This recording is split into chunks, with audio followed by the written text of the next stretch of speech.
Hello, I'd like to show you how to use the Google Chrome browser to translate online materials into many different languages. First, we're going to go over to our browsers. There's many different kinds: Google Chrome, Firefox, Internet Explorer, but the one you want is Chrome because Google uses its translating software in order to help us get materials in different languages. Now from here, you may find that your website already has an embedded option. For Seattle Public Schools, we have one. It's over here and it says Select Language. When you click the drop down, you have the option of translating into many different languages. We have most of our main languages represented. There are a few, unfortunately, that are still not supported. But what happens when you click language is that all of the material becomes that language. It is a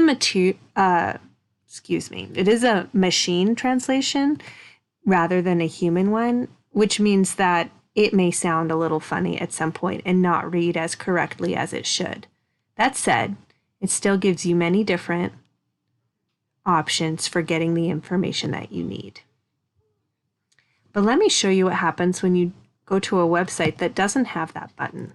Let's say we went to the seattletimes.com. This would be our local newspaper. Here you can see many different articles written in English, but let's say you wanted to see them in your home language. I'm going to show you a shortcut using an on-screen keyboard just to show you what that would look like. What you will do is click the Shift button and the F10 button. When you click Shift and F10, a menu will pop up that will allow you to translate. Let me show you what I mean. I'm now pressing Shift and F10. A menu has popped up, and you can see that there's a translate option. This one says to Chinese because I just did Chinese, but in fact, it can translate to anything. Here we are translating to Chinese in just a moment.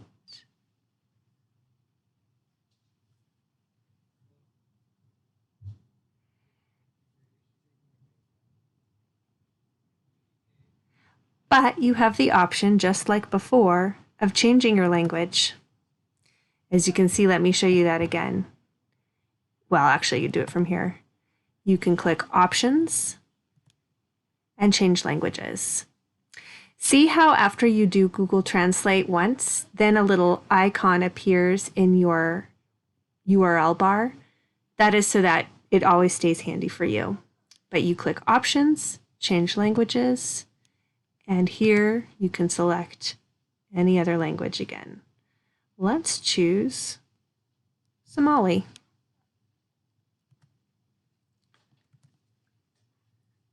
Again, it's not perfect. It's done by a machine, but it is a way of making some of the English materials more accessible in an anxious time for all of us. Anytime you want to go back to the original, you can just click Show Original. I hope that information helps. Please let me know if it doesn't.